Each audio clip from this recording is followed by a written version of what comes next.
Speaking of things you can't really do on Earth that you can only do in space, how about this, ladies and gentlemen? I have a real treat. SpaceX shared video of their fairing deploying. And let me start this over again from one of the most recent Starlink missions. So I'm going to pause it here on the first frame because it's a little bit hard to wrap your head around what we're looking at here. But we are in the very tip of the fairing, the very tip of the nose cone. And this is an extremely wide angle lens. Like it almost looks like it's potentially almost beyond 180 degrees, but it is like extremely wide angle. And it looks like there's tons of space on top of these satellites here. So that you're looking down at the top of the stack of Starlink satellites. Now, when we hit play, check this out. This is one of the coolest shots. Yeah, that is cool. How awesome is that? And then that smoke kind of billowing away. Yes, exactly. So I'm going to let it play one more time, and then I'm going to try to pull it up on YouTube because on YouTube, you can slow it down a little bit, and it is super, super cool, and we can kind of go more frame by frame. But give me 1 second. It is like the coolest thing. And we've seen footage. Well, I guess before we get to YouTube, we've seen footage like this before. Last year, almost a year ago, SpaceX did share this awesome clip. Very similar from the Falcon Heavy STP-2 mission. It wasn't quite as... They kind of clipped it together. They did a little bit of editing because now all of a sudden we're going to see re-entry really quick. They like sped it up and stuff like that. This is still one of my other favorite clips they've ever shared. Where you see the fairing re-enter, and so now it's using cold gas thrusters to orient itself so that it stays the right way down. But isn't it crazy how much plasma, even a lightweight fairing with a big surface area like this, how much it actually? I mean, that is nuts. So that's actually from the heat of returning into the atmosphere. Yeah, the heat. So most of the plasma you see is from the air getting, so the sparks up top is from that metal nose cone, and then they just kind of do some creative editing and show the chute all of a sudden deployed. Yeah. But what you're seeing when you see something re-enter from space and it's really hot, that's actually the air getting so compressed in front of the object that it, as air compresses, it heats up. If you keep going, it heats up to the point where it turns into a plasma. Or into plasma. And yeah, that's what we're seeing. So it's basically the compression of the bow shock. So the wave in front of the vehicle or whatever is coming into space, just making and that's just unbelievably hot. So that's what we're seeing. But on YouTube, they ended up posting that video. And I want to pull that one up because I want to kind of delve into it a little bit more frame by frame because it is so cool. Okay, so I'm going to pull this whole thing up here, full screen. Check this out. We can literally just go frame by frame, and I can show you guys some stuff. I forget what is it? Is it period, or how do you scrub on YouTube? I already forgot. Yeah, period, with the little arrow above it. Okay, got it. Okay, so remember, SpaceX and like Rocket Lab, they don't use explosive bolts to deploy fairings or to do stage separation or anything like that. There's hydraulic actuators and things like that to push these fairings apart. So that's what you see at very first is these are the two halves of the fairing, and the two halves are going to now separate and go apart from each other. So that's what we're seeing at first, right? You're seeing the other fairing push away, like a clamshell design just being pushed in opposite directions.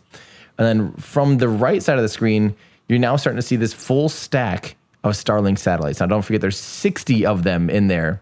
2 stacks of 30 basically. And we're starting to see it fly by from right to left.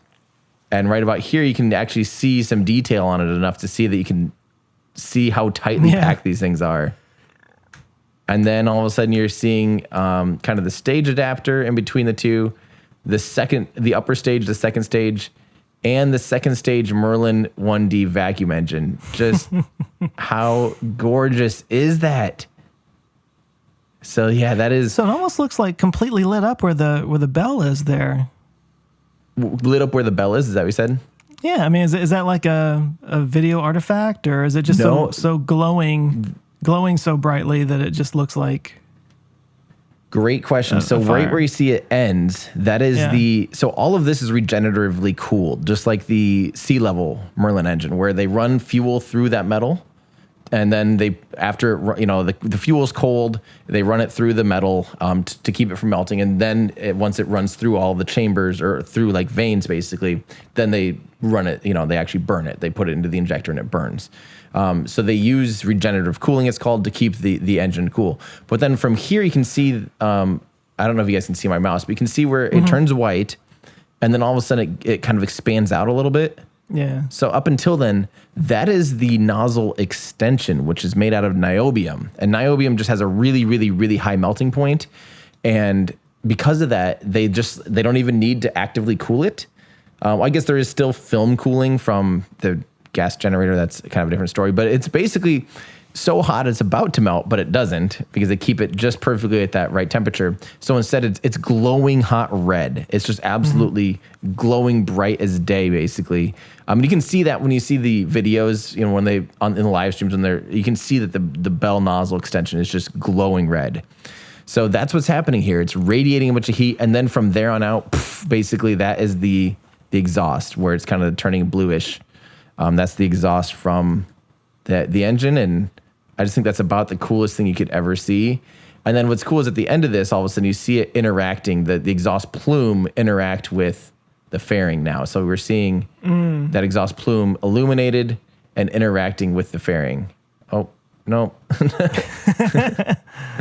There we go. That's a great video. I love that. And by the way, what you're seeing in the exhaust, that white bit, most of that is probably carbon from the RP1, from the actual, basically the kerosene.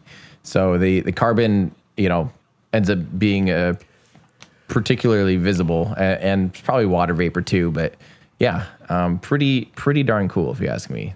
I love that shot. I'm so glad that SpaceX is sharing more, and that's one of those things. I should probably just transition into this. Elon is apparently going to release a Raptor compilation, a failure of Raptor engine compilation, kind of like how not to. Here, let me see if I can find it. Yeah, how not to land.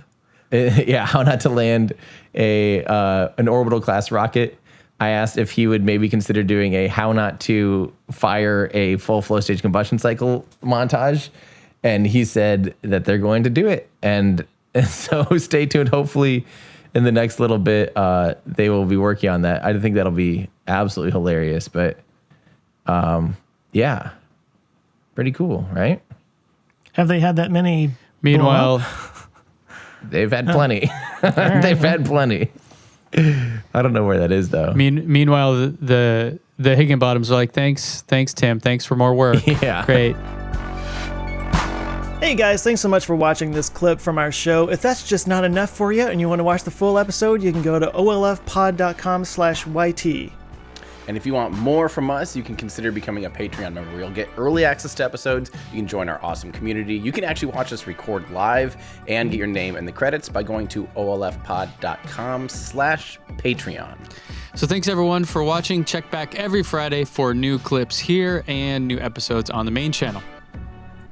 Thanks, everybody.